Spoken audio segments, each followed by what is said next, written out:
Read the disclaimer, 13 and up. Let's talk about the newest video TAKARA TOMY released for Beyblade X and why I am pretty excited for the eventual launch of the new generation.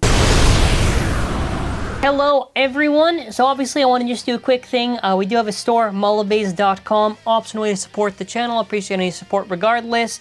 I think we should still have some pre-orders up for Beyblade X, otherwise we have other stuff. If you want to check it out, please do. And make sure to comment and subscribe if you don't want to check out our store, perfectly fine.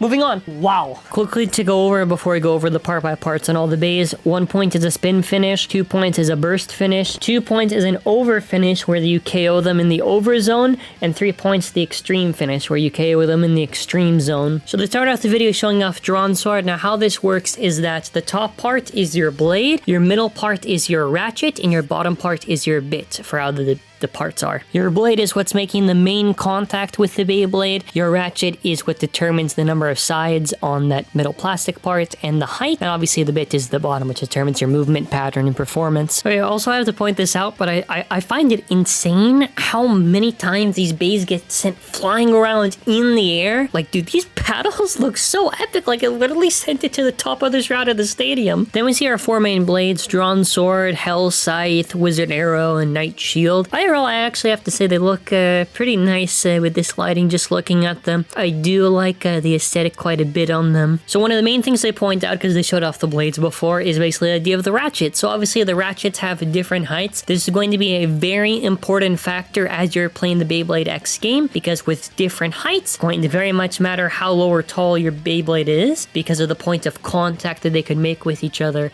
which I think is very fun, and this was something that Metal Fight introduced, so I'm very excited to see what's going to actually matter, what's viable, what works with what. It's going to be very cool to see. Next part is where this gets really important, which is how this is going to work for actually locking it and how the bursting actually works. So you can obviously see the bit right here. So how this works to interact with this, first of all, the different bits are going to obviously have different burst resistance to each other, and how this works in the design is that you'll see on the attack bit, you'll notice there's that little cylinder part there, but on the defense one, it's not present. And how this basically works and how it interacts with the ratchet, so with the ratchet here, basically how this works is that the bit is basically how tight it's holding on to the ratchet. So if it's really tight on resistance, the bit is how much it's holding the ratchet so the ratchet doesn't move. Because how you trigger the burst is actually the impact towards the ratchet, which obviously that makes a lot of sense. So basically seeing the example here when they actually have Drawn Sword, when they actually pick it up and they show, okay, you have the 2 pieces right here. Then after you just twist it on, and then after you just get the bit on, and then after it's all complete on there. And I gotta say, once again, I prefer this way over the actual design of the original burst system. I think objectively it is the way better designed for how the bays should be bursting, because I don't think anyone's going to try to argue in favor of burst, which the entire layer system is based on like teeth wear and had terrible longevity.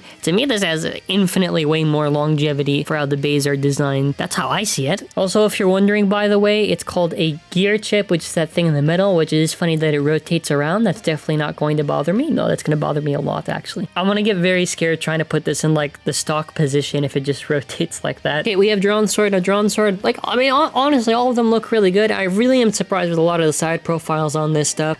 Listen, this art looks really good for attack, because obviously we have a limited amount right now, but we seem to be pretty explosive, so pretty excited to actually see it in action. Then after we have a 360 on here, so something I was definitely thinking about was because of the number of sides on there, and because you're basically triggering the burst by hitting the ratchet, I do think the number of sides is also going to matter quite a bit, because that's obviously where your goal is to make the impact on. After that, for your bottom flat, they basically just, yeah, it literally, we know. We've seen the explosive power on it, and we know that it has good burst resistance on this bit.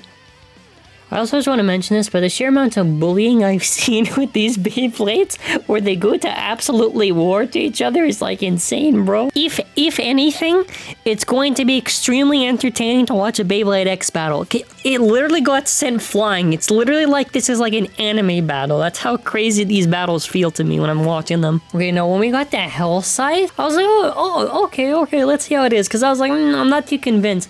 I remember seeing kind of like some of the box thing, first of all. How it looks. Honestly, Hell Scythe is, I'm getting sold on it a bit more now that I'm seeing this video, but dude, the side profile? I keep saying this, but I was like, damn, It's pretty nice looking. It's kind of got those curves, kind of like drawn sword, which I'm liking. I'm not too sure how offensive it's going to be. That I'm a little bit curious on, but it seems neat. Okay, then after we have 460, I'm still wondering on the priority. I feel like the priority would be like the less amount of sides, because that would be like less things you have to worry about for hitting. The more sides there is, the more you have to worry about getting hit there. Okay, then they show off taper. The only thing I want to say is that they did semi-flat properly now. I absolutely despise blow and burst. That's pretty much it. It's a semi-flat, right? It's basically, it has good resistance.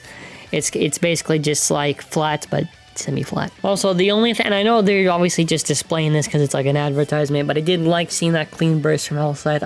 I'm really curious what's going to be good for attack and how's the meta going to be like. Now, no debate. The best one that's like a main release that's not the Rare Baguette Battle, Wizard Arrow. I very much am interested in the design. It's a very kind of smoother design than some of the other ones. I just want to be good for attack or something, man, because I really want to run Wizard Arrow when events happen and that type of stuff. And listen, the design pretty much sold me. I definitely think it's the best one out of all of them, just looking at it. Obviously, we're going to have our preferences, but aside from that, there's not really much else I can add here. Obviously, too, by the way, it's the whole thing with the ratchet thing for the namesake is that if they say 80, you know, the 88 millimeters, if you're wondering, obviously 66 millimeters. Also, I know people are wondering this, like, why does the stamina type have, like, the ball thing, and why does the defense have the sharp? Shouldn't it be the other way around? This is kind of their same philosophy during, like, 0G for, like, the typings, because I remember they swapped it around for what they would consider, and it's kind of just the same idea there for, like, stamina. So I just thought, because I remember that and I was like, oh, so it's considered stamina because of how it interacts with the stadium. The needle's considered defense because of how it interacts with the stadium. Alright, then after we have Night Shield. Night Shield, I definitely do think they will, I mean, dude, it reminds me of so much of Gravity. Just in like the general shape, obviously not literal on it, but I'm liking kind of like the bumps and kind of like, I want to say like kind of like grooves that I'm kind of seeing on here. I definitely do think Knight's probably, if I was going to rank anything at the top, I do think probably Shield Knight might be at the top for potentially attack, just by how it looks. Okay, so you can kind of see the example here on Knight Shield, on kind of like that side thing. I'm honestly just really impressed by a lot of the shapes. They definitely did a lot more than I thought they would have. It's just better to see in a video when I'm actually observing it. The other one's the height, 380. So, yeah, okay, yeah, so we have 360... 380, 460, 480. Okay. Okay, that's gonna be very interesting then. So far we have 60 and 80. I'm very curious on how far they're gonna go with this. Anyways, the needle, they basically kind of just show it work for defense, and it is an ad, so I have to kind of take it as well. They're obviously trying to show it in its best possible cases, but honestly, it's probably interacting how I would have expected. Yeah, and then after, as it ends off, it survived. It survived those rounds. Obviously, too, you know, they're obviously trying to show the highlights of each of these bays, so they're trying to show the best possible rounds. But I think the gameplay is very exciting. I am sold on this. I am definitely sold on this. I don't really think they did anything to make me too skeptical. I feel this is very, very interesting. And just final thoughts, just to really end off. I think it's very interesting how they design the system. I really like actually seeing a lot of the side profile stuff. This really just came out of nowhere, but I'm not really complaining. I definitely think it's going to be really exciting to see kind of how these bays play and what ends up being better than others and what strategies we can kind of develop from that. If anyone has any cool ideas on combos or that type of stuff, feel free to throw it in the comments. But yeah, I'm very happy with X. It seems very fun. The battles seem very, very intense. So it pretty much sold me on that regard for the fun factor, I would say. But that's going to be it for now. So thank you for watching. More videos coming soon on Beyblade X whenever they drop. And that'll be it for now. Thank you for watching. Have a fantastic day and bye.